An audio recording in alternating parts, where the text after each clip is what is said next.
Hello guys, कैसे हैं आप लोग? कैसी चल रही है आपकी तैयारी? आई होप आपका जो टारगेट है आप डेफिनेटली इतने एफर्ट डाल रहे हैं कि आप उस टारगेट को बहुत आराम से अचीव करेंगे। ठीक है, और अभी तक आपने जितने भी वीडियोस हैं उनको आपने बहुत अच्छे से देखा है। जितने भी असाइनमेंट्स आपको मिल रहे हैं वो डेफिनेटली आप सॉल्व कर रहे हैं।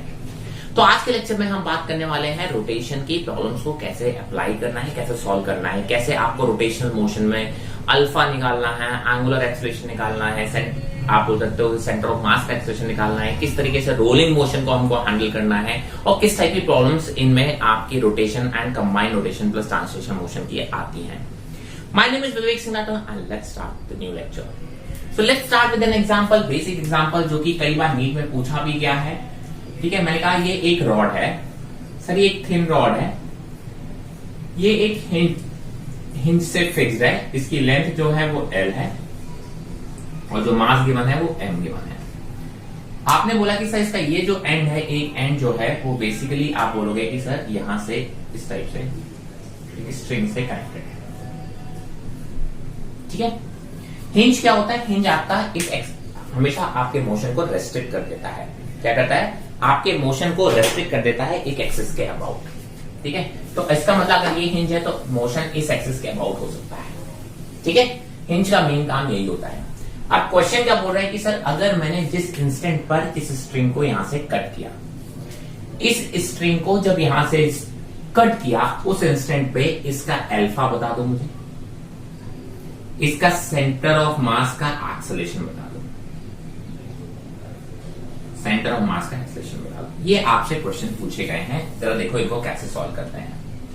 मैंने कहा जब इसको आपने स्ट्रिंग को कट किया तो जरा देखते हैं, स्ट्रिंग को जब आप कट कर रहे हैं तो आप बेसिकली बोल सकते हैं कि ये वाले फिगर को आप यहां से रिमूव कर दो। ये स्ट्रिंग यहां से कट हो गई, अब स्ट्रिंग का कोई भी रोल नहीं है। मैंने कहा जरा देखिए इस पे कितने फोर्सेस लग रहे होंगे। एक तो इसका जो खुद का वेट है वो नीचे की तरफ होगा mg, और आप बोले हिंज कहीं फोर्स लगा रहा होगा। हिंज के फोर्सेस आपको नहीं पता होते तो हिंज के फोर्सेस लेने का एज्यूम करने का तरीका ये होता है कि हिंज के फोर्सेस हम दो मानते हैं, एक अलोंग दी लेंथ मान लेते हैं, सर मान लो n1 होगा, और एक इस लेंथ के परपेंडिकुलर मान लेते हैं n2 होगा। ये दो फोर्सेस हम मान लेते हैं कि हिंज लगा रहा होगा। n1 हमेशा along the length of the rod मान लेते हैं और n2 हमेशा परपेंडिकुलर, क्योंकि हमें डायरेक्शन नहीं पता होती तो हम ऐसे दो परपेंडिकुलर कॉम्पोनेंट मान लेते हैं। अब जब इस टाइम पे जब इसको ड्रॉप किया जाए, छोड़ा जा रहा होगा, अब आप सोचिए जब ये छूटी होगी तब इसके सेंटर ऑफ, ये सेंटर ऑफ मास है, इसका एक्सेलरेशन कैसा होगा? मैंने कहा ये सेंटर ऑफ मास का एक्सेलरेशन देखिए, एक आप बोल सकते हो इस डायरेक्शन में होगा और एक इस डायरेक्शन में होगा, हम ऐसा एक्सेलरेशन मान लेते हैं। ये सेंटर ऑफ मास है, ध्यान रखें सेंटर ऑफ मास का दो एक्सेलरेशन होंगे, एक A1 होगा और एक A2 होगा इस डायरेक्शन में। ठीक है, मैंने कहा जरा एक काम कर लेते हैं, अपने एक्स एक्सिस और वाई एक्सिस भी कुछ ऐसे ही डिफाइन कर लेते हैं। मैंने कहा ये आपने क्या करना है कि सर इन दोनों एक्सिस के अलोंग नेट फोर्स और मास इनटू एक्सेलरेशन अप्लाई कर देना। बहुत अच्छी बात है, तो अभी तक हम वही पुराने वाले मेथड्स अप्लाई कर रहे हैं। तो मैंने कहा सर अगर मैं A1 डायरेक्शन में बात करूं तो A1 डायरेक्शन में केवल एक ही फोर्स है, दैट इज N1, तो आप बोल सकते हो कि N1 is equal to mass into acceleration. ठीक है, अच्छा अब जरा आप ये भी देखिए, जरा सेंटर ऑफ मास आपने बोला कि सर ये ऐसे रोटेट करने वाला है। ठीक है, तो इस पॉइंट के हमने जो दो एक्सेलरेशन लिए वो बेसिकली ये क्या है, ये आपका सेंट्रीपिटल एक्सेलरेशन होगा और ये आपका टेंजेंशियल एक्सेलरेशन होगा। ये सेंट्रीपिटल वाला एक्सेलरेशन होगा और ये कौन सा होगा? टेंजेंशियल एक्सेलरेशन होगा। ठीक है, अगर ये पॉइंट मास की बात करें तो ये इसके अबाउट क्या करने वाला है? सर्कुलर मोशन करने वाला है। इसीलिए मैंने इनको दो इस डायरेक्शन में ले रखे हैं कि सर इसके दो पार्ट होंगे, एक सेंट्रीपिटल वाला पार्ट होगा और एक टेंजेंशियल वाला पार्ट होगा। तो N1 इक्वल टू MA1, और आप बोल सकते हो कि सर ये कैसा है? सेंट्रीपिटल एक्सेलरेशन है। कौन सा वाला है? सेंट्रीपिटल एक्सेलरेशन है। ठीक है, बट द पॉइंट इज कि सर यहां पे क्योंकि this body is just starting the motion, आपको पता है कि AC कितना होता है? सर AC होता है, आपको पता होना चाहिए omega square R, and since omega कितना है? 0, क्योंकि अभी ये मोशन स्टार्ट कर, अभी तो ओमेगा आ ही नहीं है इसमें, तो जब ओमेगा 0 है तो आप बोल सकते हो कि AC कितना है? 0। अगर AC 0 है तो इसका मतलब एक चीज भी मुझे पता चल गया कि N1 कितना है? 0। तो एक चीज तो मुझे पता चल गया कि N1 कितना हो गया? 0। अगर कोई मुझे हिंज फोर्सेस पूछेगा तो वो भी मुझे बताना होगा। तो N1 0, बहुत अच्छे समझ लीजिएगा कि सर इसमें AC आपका 0 क्यों हुआ वो आपको पता होना चाहिए। ठीक है, मैंने कहा नाउ दूसरी बात हम कर लेते हैं, इसकी इस डायरेक्शन की बात करें तो इस डायरेक्शन में mg नीचे की तरफ लग रहा है, mg नीचे की तरफ लग रहा है, ऊपर की तरफ लग रहा है n2। mg नीचे की तरफ लग रहा है और n2 लग रहा है ऊपर की तरफ, and that is equal to mass into acceleration of centre of mass in this direction, that is m। ठीक है, अब जरा देखिए ये इक्वेशन, इसको आप क्या बोल सकते हो, 1 बोल सकते हो, यहां तक किसी को कोई दिक्कत नहीं होनी चाहिए, आई होप। चलिए, जब आपकी लीनियर इक्वेशन ऑफ मोशन लग जाएंगे, जो थर्ड स्टेप आता है वो आपको लगाना है टॉर्क की, रोटेशनल इक्वेशन की बात करेंगे तो आपको मालूम है कि sir torque is equal to I alpha, इस तरीके से लिखा सकते हैं। ठीक है, टॉर्क किस एक्सिस के अबाउट लगा लेते हैं, मैंने कहा सर इस एक्सिस के अबाउट टॉर्क। ठीक है, ये जो एक्सिस है इसके अबाउट ही मोशन हो रहा है, तो क्यों ना टॉर्क भी हम इसी के अबाउट लगा लें। तो इस एक्सिस की जब भी हम बात करें, इस एक्सिस या इस पॉइंट की बात करें, देखिए ये हिंज की बात कर रहे हैं, तो टॉर्क अबाउट हिंज आपको लगाना है। अब टॉर्क अबाउट हिंज जरा देखिए, जो भी फोर्सेस इस एक्सिस या इस पॉइंट से पास होने वाले हैं उनके लिए देखिए आर क्या होगा, 0, आर क्या होता है, perpendicular distance from the forces. अब हमेशा हम ध्यान रखेंगे कि अगर इस एक्सिस या इस पॉइंट से आप टॉर्क लगा रहे हो, इसके अबाउट टॉर्क लगा रहे हो, इससे पास होने वाले सारे फोर्सेस का टॉर्क तो कितना होने वाला है, 0। तो N2 और N1 का टॉर्क कितना होने वाला है, 0, बिकॉज आप क्या बोलोगे कि सर ये फोर्सेस यहीं से पास हो रहे हैं या इनकी लाइन ऑफ एक्शन इससे पास हो रही है, ध्यान रखें। तो जो R की वैल्यू कितना जाने वाला है, 0। ठीक है सर, इनकी वजह से तो 0 हो गया। अब ये mg की वजह से क्या होगा, force into perpendicular distance between the axis, right. आपने बोला ये पॉइंट है, आप बोलते हो सर फोर्स mg इधर लग रहा है, ये N1 इधर लग रहा था और N2 इधर लग रहा था। आपको इस पॉइंट के अबाउट की बात करनी है, टॉर्क इस पॉइंट के अबाउट। देखिए N2 इसी से पास हो रहा है, N1 इसी डायरेक्शन से पास हो रहा है, तो इस पॉइंट से पास हो रहा है, तो आप बोलो इनके टॉर्क कितने हैं, 0। mg इधर हो रहा है, तो mg की डायरेक्शन और यहां से परपेंडिकुलर डिस्टेंस कितनी आ रही है, l/2। तो टॉर्क अबाउट हिंज जो आ रहा है वो आ रहा है mg into l/2, and that is equal to I alpha. अब आई भी मुझे इसी एक्सिस के अबाउट चाहिए जिस एक्सिस के अबाउट आप टॉर्क की बात कर रहे हो, इसी एक्सिस। तो इस एक्सिस के अबाउट ये कौन सा एक्सिस है सर, ये एक्सिस है जो कि perpendicular to the rod and passing through the end है। तो आप बोल सकते हो that is equal to ml²/3 into alpha. एक L से L कैंसिल हो जाएगा, M से M कैंसिल हो जाएगा, तो अल्फा की वैल्यू जो आ रही है वो आ रही है 3/2 G/L। सो ये देखिए एक टर्म तो मुझे आ गया अल्फा।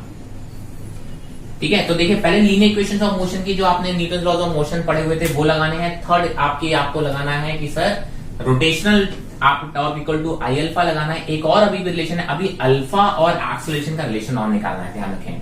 तो मैंने कहा जरा सेंटर ऑफ मास की अगर हम बात करें, अगर सेंटर ऑफ मास इस तरीके से रोटेट होता हुआ दिखेगा तो सर ये इसका टेंजेंशियल एक्सेलरेशन होगा, ये इसका सेंट्रीपिटल एक्सेलरेशन होगा इस पॉइंट पे। और आपको पता है sir AT equal to r alpha आता है सर्कुलर मोशन के लिए, ध्यान रखें। टेंजेंशियल एक्सेलरेशन और एंगुलर एक्सेलरेशन का रिलेशन है AT equal to r alpha, जो कि हम ऑलरेडी पहले पढ़ चुके हैं। तो AT equal to r alpha है और यहाँ पे AT कौन है, A2 है। ठीक है, तो आप यहाँ पे लिख सकते हो कि alpha is equal to A2/R, ऐसा लगा सकते हो। तो आपको पता है alpha is equal to A2/R, तो यहां से आप ऐसे भी लिख सकते हो A2/R इज इक्वल टू, अच्छा अब यहाँ पे R कितना है, R मतलब इसका ये है इसका सर्कुलर पाथ, तो आप बोले सेंटर ऑफ मास का, तो R कितना हो गया L/2। तो R की वैल्यू आप रख दो यहाँ पे L/2 is equal to 3/2 G/L। ठीक है, सो L से L कैंसिल हो जाएगा और आप देखिए जो A2 की वैल्यू आ रही है वो आ रही है 3/4G। A2 की वैल्यू आ रही है 3/4G। अब सेंटर ऑफ मास का अगर मुझे एक्सप्रेशन निकालना है तो A1 और A2 का रिजल्टेंट लेना है, लेकिन A1 कितना है, 0 ही है, तो यही आपका सेंटर ऑफ मास का एक्सेलरेशन भी हो गया। यही क्या हो गया, सेंटर ऑफ मास का एक्सेलरेशन भी हो गया, बिकॉज A1 कितना है, 0 है।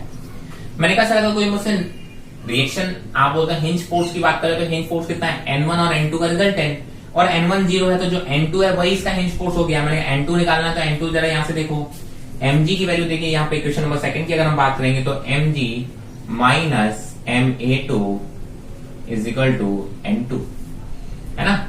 m मैंने कॉमन ले लिया, g माइनस a2 की वैल्यू कितनी आई, 3/4G n2, तो यहां से जो वैल्यू आ रही है वो आ रही है mg/4। तो यही आपका हिंज फोर्स भी हो गया क्योंकि N1 की वैल्यू कितनी आ रही थी, 0। So this is how you have to apply the equation. Net force equal to mass into acceleration of centre of mass वाले इक्वेशंस आपको लगानी है अलोंग द एक्सिस। उसके बाद net torque is equal to I alpha लगाना है, जिस axis के अबाउट टॉर्क बात करें उसी एक्सिस के अबाउट आपको आई लेना है। ठीक है, एंड उसके बाद एक और रिलेशन आएगा जो आप बोलेंगे टेंजेंशियल एक्सेलरेशन और एंगुलर एक्सेलरेशन में आपको रिलेशन निकालना होता है। ये आपके हमेशा स्टेप फॉलो होने ही होने हैं, आप किसी भी प्रॉब्लम को उठा के देख लो, आप इसी तरीके से करेंगे। ठीक है, so now let's move on to the next example. अभी तो आपने जो प्रॉब्लम देखी थी वो प्योर रोटेशन की थी। आपने देखा एक एक्सिस के अबाउट प्योर रोटेशन हो रहा था, राइट। मोशन, ट्रांसलेटरी मोशन बिल्कुल भी कहीं पे नहीं था। आपने बोला एक हिंज के अबाउट प्योर रोटेशन मोशन हो रहा था। Now we are going to talk about rotation plus translational, right. इसको हम रोलिंग भी बोलते हैं, मतलब बॉडी रोल कर रही है, रोलिंग आप बोलते हैं जिसको। रोटेशन प्लस ट्रांसलेशन मतलब बॉडी रोटेशन भी कर रही है और ट्रांसलेशन मोशन भी कर रही है, राइट। जैसे आपने व्हील्स ऑफ व्हीकल देखे, कार, वो अपनी एक एक्सिस के अबाउट रोटेट भी कर रही होती है और धीमे धीमे आगे भी जा रहा होता है।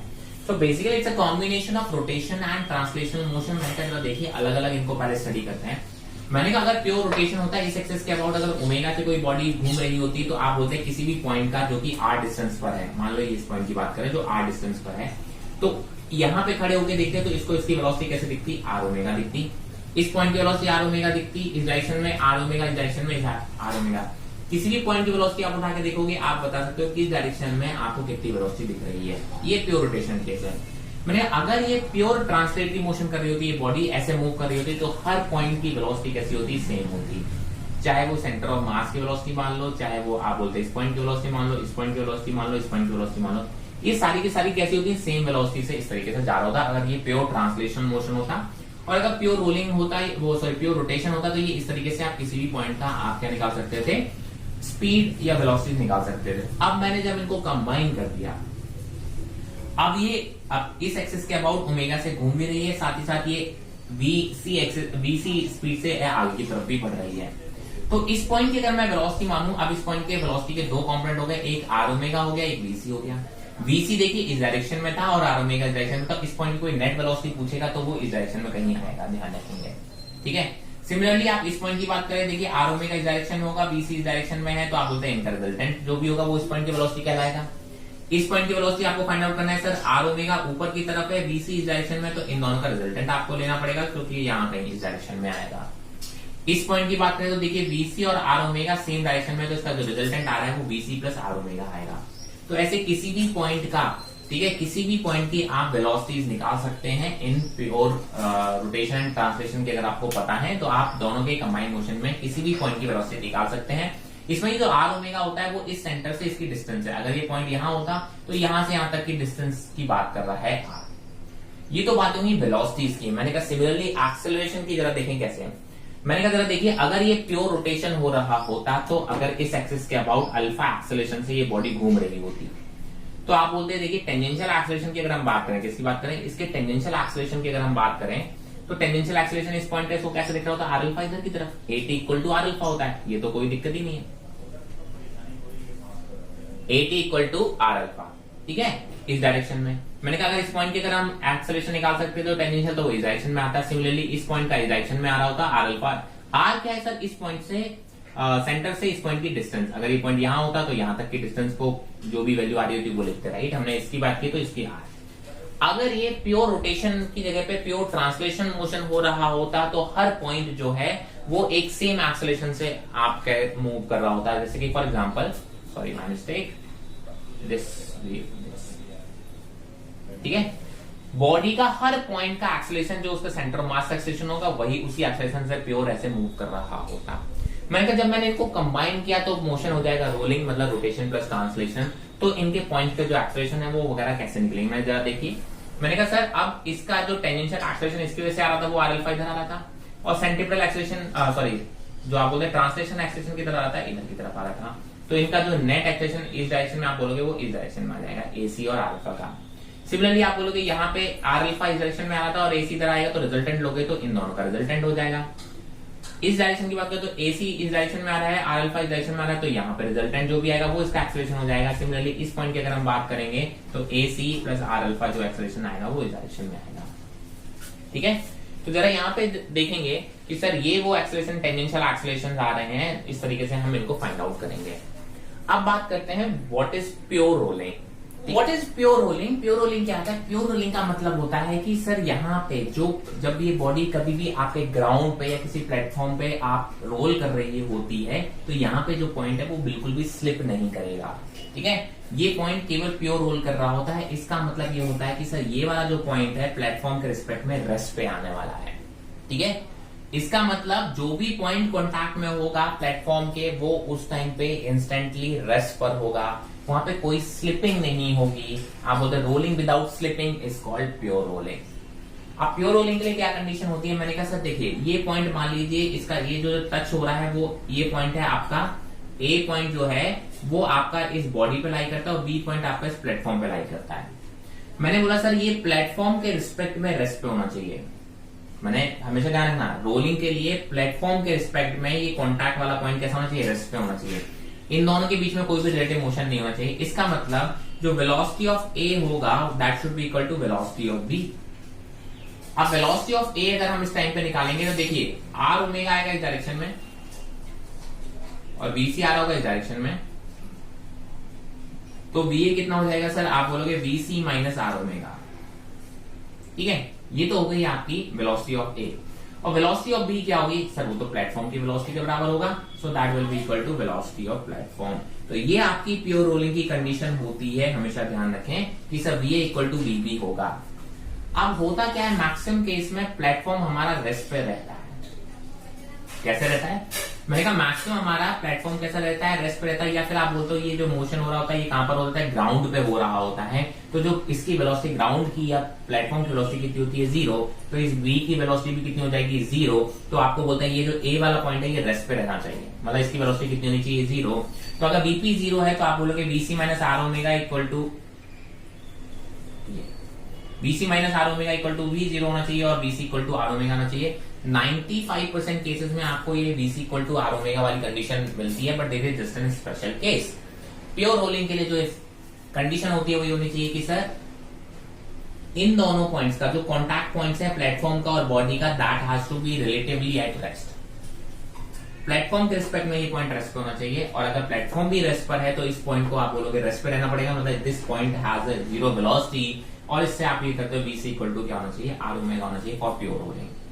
मैंने कहा सिमिलरली एक्सेलरेशन के लिए भी यही कंडीशन होगी प्योर रोलिंग की। मैंने कहा सर अगर ये पॉइंट ए लाई कर रहा है बॉडी पे और बी लाई कर रहा है प्लेटफॉर्म पे और ये कॉन्टैक्ट में एक दूसरे के, तो आप बोलोगे acceleration of A should be equal to acceleration of B. मैं बात कर रहा हूं टेंजेंशियल एक्सेलरेशन की, ध्यान रखें मैं किसकी बात कर रहा हूं, टेंजेंशियल एक्सेलरेशन की बात कर रहा हूं। Tangential acceleration of A should be equal to, because this is the acceleration which is basically changing the speed.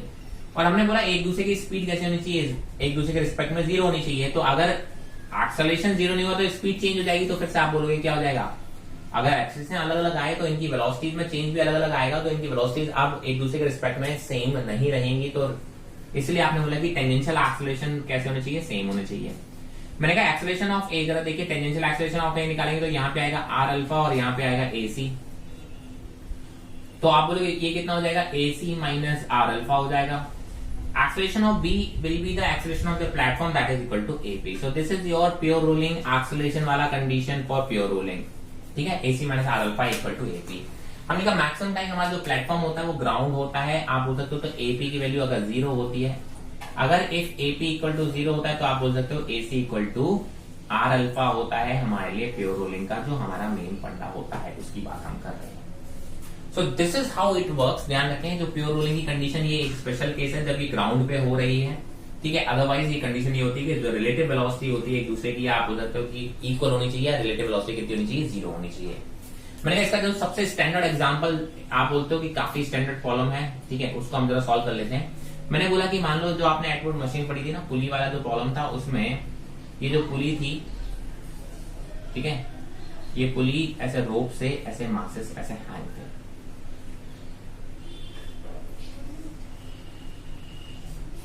और आपको मालूम है कि M1 is greater than M2 संभालो। अब जो पुली थी वो फ्रिक्शनलेस थी, बट यहाँ वाली पुली फ्रिक्शनलेस नहीं है, ठीक है। Now it is not massless not frictionless. अब यहाँ पे आपके फ्रिक्शन है, अगर इसका मास है इसके बीच में फ्रिक्शन है, तो अब आप क्या बोलोगे कि सर अब इन दो पॉइंट में जो टेंशन होगा वो अलग अलग होगा, इस चीज को ध्यान रखेंगे, ठीक है। तो यहाँ पे जो टेंशन लग रहा होगा वो T1 लग रहा होगा, और यहाँ पे इसको नीचे की तरफ कितना लग रहा होगा, T2। मान लिया इसका जो रेडियस है वो कितना दे रखा है, R दे रखा है, जो रेडियस दे रखा है वो R दे रखा है, और इसका जो मोमेंट ऑफ इनर्शिया इस एक्सिस के अबाउट दे रखा है, जिस एक्सिस के अबाउट ये फिक्स है, जिसके अबाउट ये रोटेट कर सकती है, वो दे रखा है I। एक्सेलरेशन अभी भी दोनों का सेम ही रहेगा, बिकॉज जो स्ट्रिंग है वो इनएक्सटेंसिबल है। अगर ये A से नीचे आ रही है एक्सेलरेशन से, तो ये A एक्सेलरेशन से ऊपर जाएगा, बिकॉज स्ट्रिंग की लेंथ अभी भी कैसी है, कांस्टेंट है, ध्यान रखें।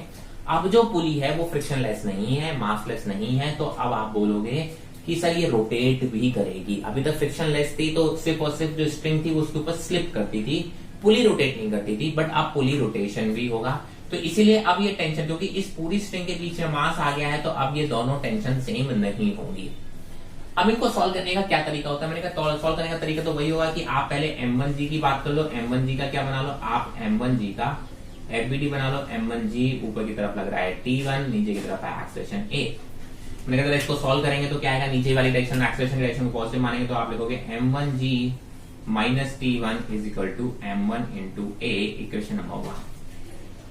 सिमिलरली आप M2 का आप यहाँ पे FBD बनाएंगे। M2 का FBD बनाएंगे तो बहुत ही इजी, आप बोलेंगे नीचे की तरफ लग रहा होगा M2G, ऊपर की तरफ लग रहा होगा टेंशन T2 और एक्सेलरेशन यहाँ पे ऊपर की तरफ है, तो एक्सेलरेशन की डायरेक्शन को अगर हम पॉजिटिव मानेंगे तो यहाँ पे लिखोगे T2 minus M2G equal to M2A, equation number 2। ठीक है, अब ये तो हो गई लीनियर इक्वेशंस की। आपने मैंने कहा अब आपको जब प्रॉब्लम सॉल्व करें रोटेशन वाली आती है तो अब equal to torque equal to I alpha. अब रोटेट कौन कर रहा है? ये पुली कर रही है, तो आप बोलोगे पुली इस एक्सिस के अबाउट रोटेट कर रही है, तो आप बोलोगे इस एक्सिस के अबाउट टॉर्क इक्वल टू क्या लिख दोगे? आई अल्फा। मैंने कहा बहुत अच्छी बात है, टॉर्क अबाउट आपने जो भी पॉइंट लिया है ओ ले लेते हैं, torque about O is equal to I alpha. इस एक्सिस के अबाउट जो मोमेंट ऑफ इनर्शिया इसका दे रखा है आई दे रखा है। मैंने कहा टॉर्क कितना लगा? जरा देखो ये एक्सेस है, अगर मैं पुली का एफबीडी बनाऊं, जरा देखो पुली का अगर मैं एफबीडी बनाऊं तो आप बोल सकते हो एक तो ये फोर्स लग रहा है, मान लो T3 बोल दिया सर, नीचे की तरफ लग रहा है T1 और ये लग रहा है T2। अब जो टॉर्क है हमें इस पॉइंट के अबाउट चाहिए, इस पॉइंट के अगर टॉर्क चाहिए तो देखिए T3 इसी पॉइंट से पास हो रहा है तो इसका टॉर्क कितना हो जाएगा? 0। हाँ, आपने बोला कि सर ये देखिए, ये आप बोलते हो कि ये T1 ये परपेंडिकुलर डिस्टेंस, ये फोर्स और ये perpendicular distance T1 into R जो इस डायरेक्शन में घुमाने की कोशिश कर रहा है। T2 की अगर हम बात करें तो देखो T2 इसको इस डायरेक्शन में घुमाने की कोशिश कर रहे हो, T2 इंटू R। तो आपने बोला घूम की डायरेक्शन में रही, इस डायरेक्शन में, तो आपने बोला जो अल्फा हो रहा है वो इस डायरेक्शन में हो रहा है ना, इस डायरेक्शन में, तो इस डायरेक्शन को पॉजिटिव मान लेते हैं, तो आप क्या लिखेंगे? टॉर्क कितना आएगा?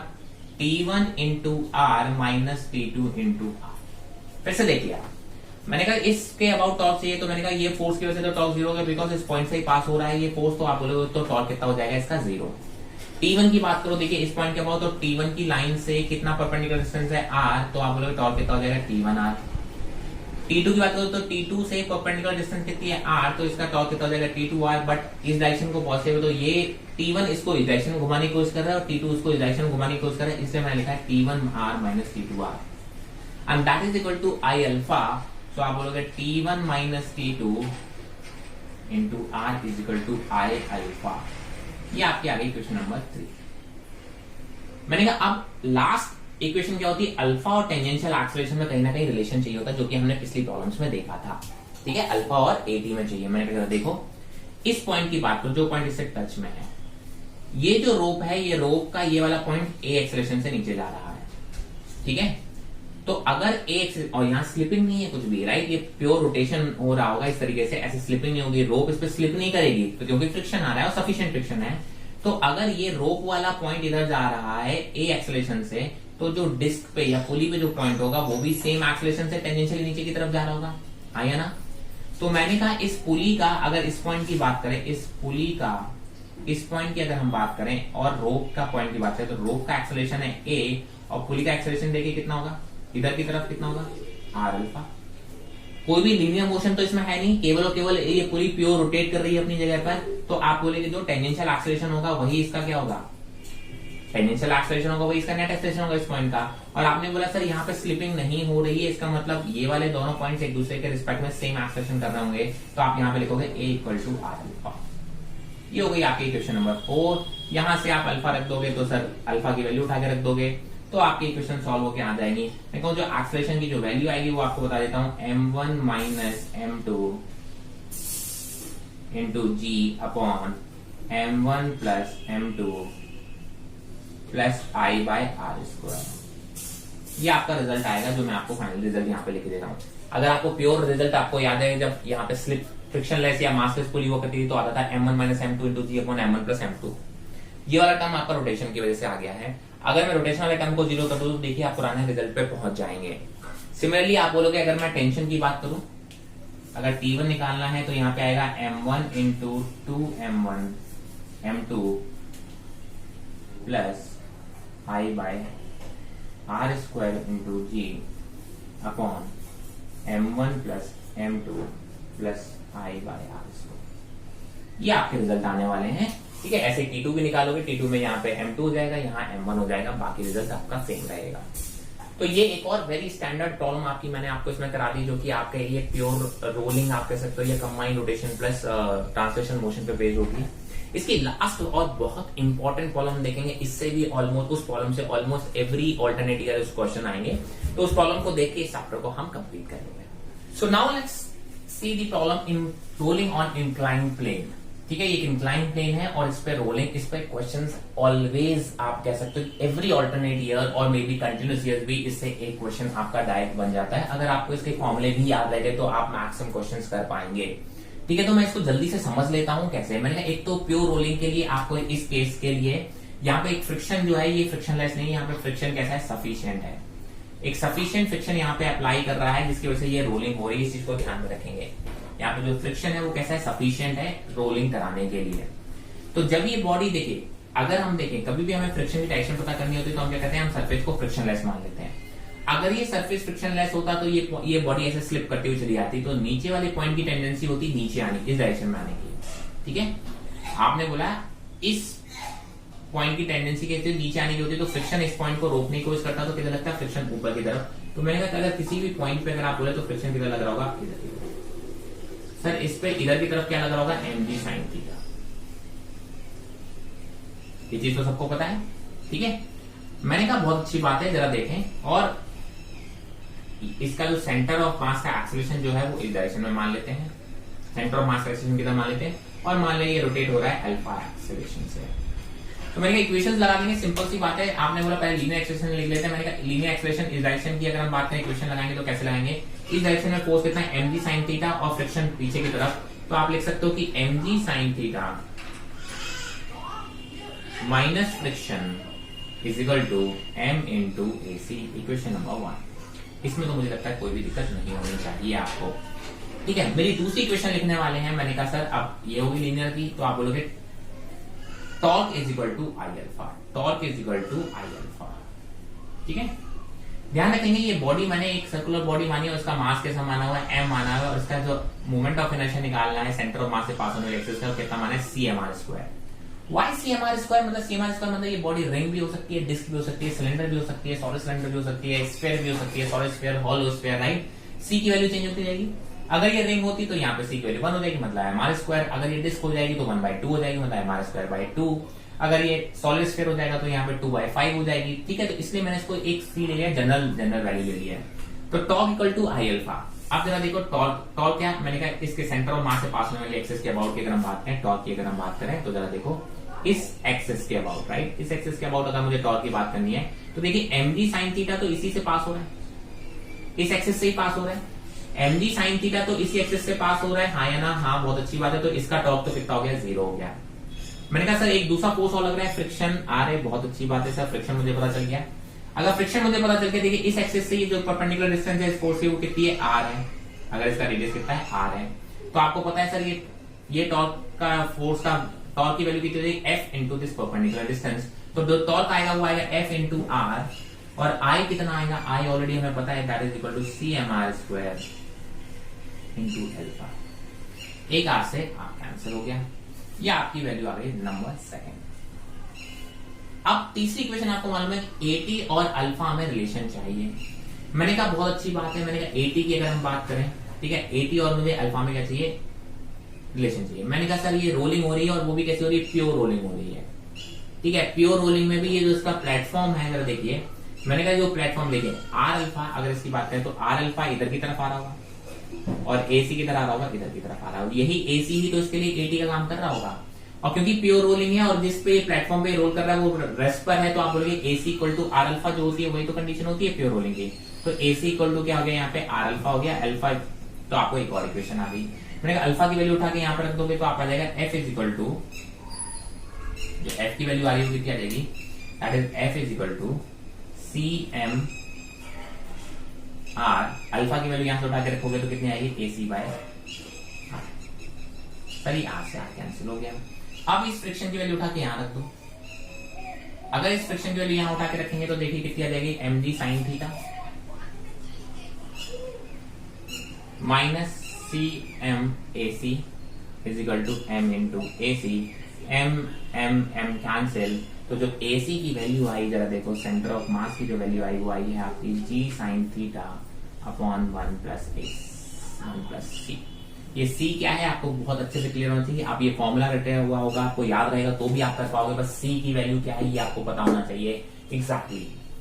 अब तो मैंने कहा कोई भी बहुत बड़ी बात नहीं। मैंने कहा अगर ये एक बॉडी है जो कि एक आप बोल सकते हो ना इस एक्सेलरेशन से नीचे चली आ रही है, तो बताओ जब इस पॉइंट पे पहुंचेगी इसकी लीनियर वेलोसिटी कितनी होगी सेंटर ऑफ मास की।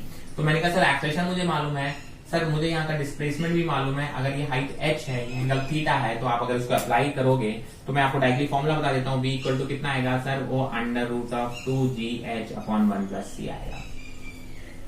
अगर ये एक्सेलरेशन केवल g होता, एक्सेलरेशन अगर मैंने कहा केवल यहाँ पे ग्रेविटी लग रही होती और ये एक्सेलरेशन आपका ये लीनियर एक्सेलरेशन कितना रहता है g sin थीटा आता, तो आपकी जो v आता वो यहाँ पे अंडर रूट ऑफ 2gh आता। लेकिन एक्सेलरेशन की वैल्यू कितनी है, g sin theta upon 1 plus c आ रही है, तो ये जो velocity of centre of mass आ रही है वो कितनी आ रही है, 2gh अपॉन 1 प्लस सी। मैंने कहा कितने टाइम में ये वैल्यू ये बॉडी यहाँ नीचे पहुंचेगी, तो आप बोलोगे sir t1 by sine theta under root of 2h by g into 1 plus C.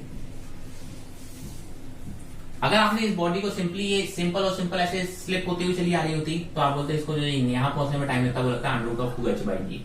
But क्योंकि ये रोल करके आ रही है तो जो टाइम लग रहा है 1 by sine theta into under root of 2h by g into 1 plus c. अब क्वेश्चंस इन फॉर्मूले से, अगर आपको इन फॉर्मूले को अच्छे से अप्लाई करना आता है, इन फॉर्मूले को आपको अगर सब कुछ आता है, तो आप डेफिनेटली इन फॉर्मूले के बेसिस पे कोई भी क्वेश्चन कर सकते हो। और नीट ने कई बार ये फॉर्मूले पे बेस्ड क्वेश्चन डायरेक्टली पूछे हैं। अगर आपको ये फॉर्मूले सही से याद है और फॉर्मूले पे सी की वैल्यू कैसे डालनी है अगर ये आपको पता है, तो आप डेफिनेटली कर पाओगे। मैंने कहा फॉर एग्जांपल सर किसका एक्सेलरेशन, एक सॉलिड स्फीयर है और एक हॉलो स्फीयर है, किसका एक्सेलरेशन ज्यादा होगा। आप बोलोगे जिसके लिए सी की वैल्यू ज्यादा होगी उसके लिए एक्सेलरेशन कम होगा। सी ज्यादा होगा तो ये क्वांटिटी बड़ी होगी, तो ये ओवरऑल एक्सेलरेशन कैसा कम होगा। सी किसके लिए ज्यादा होता है, हॉलो स्फीयर के लिए ज्यादा होता है, तो आप बोले हॉलो स्फीयर का एक्सेलरेशन कम होगा और सॉलिड स्फीयर का एक्सेलरेशन ज्यादा होगा। मैंने कहा कौन जल्दी पहुंचेगा,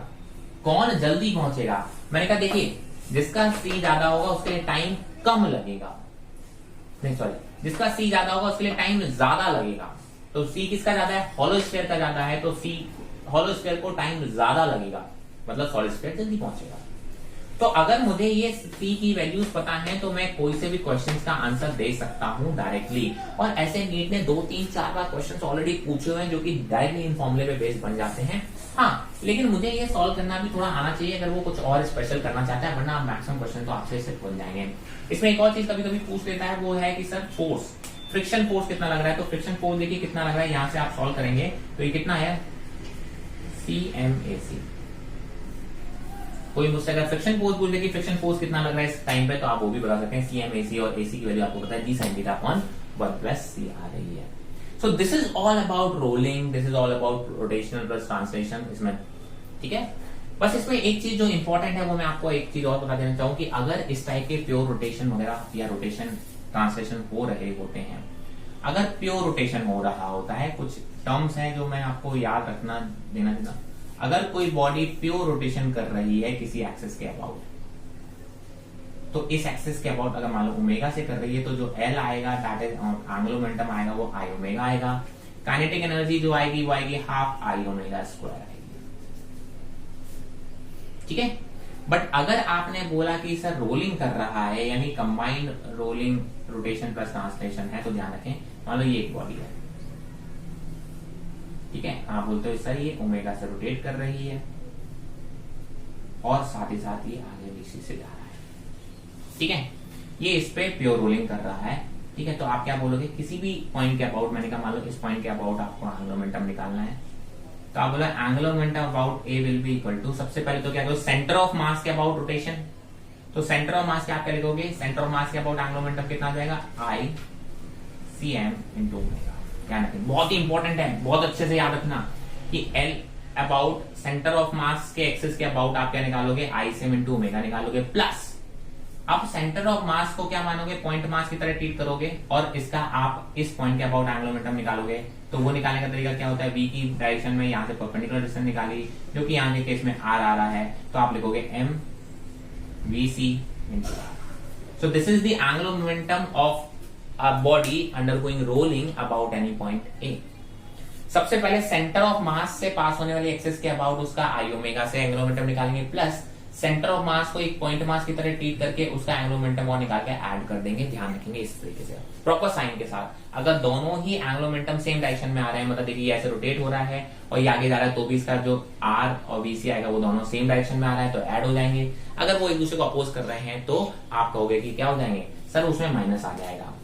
सिमिलरली आप काइनेटिक एनर्जी निकाल सकते हो। काइनेटिक एनर्जी निकालने का तरीका भी ऐसे ही रहेगा, हाफ आईसीएम ओमेगा स्क्वायर, ठीक है, प्लस अगर पॉइंट मास की तरह इसको ट्रीट करते हैं तो हाफ एम वीसी स्क्वायर, ठीक है। ये दो आपको बहुत अच्छे से याद होने चाहिए, बिल्कुल इसी तरीके से। मैंने कहा प्योर रोटेशन में तो सिंपली हम आई ओमेगा और हाफ आई ओमेगा, अगर हमें मालूम है किस एक्सिस के अबाउट प्योर रोटेशन हो रहा है तो हम सिंपली क्या लगा देंगे, उस एक्सिस का मोमेंट ऑफ इनर्शिया एंड इस तरीके से एंगुलर मोमेंटम या काइनेटिक एनर्जी फाइंड आउट कर सकते हैं।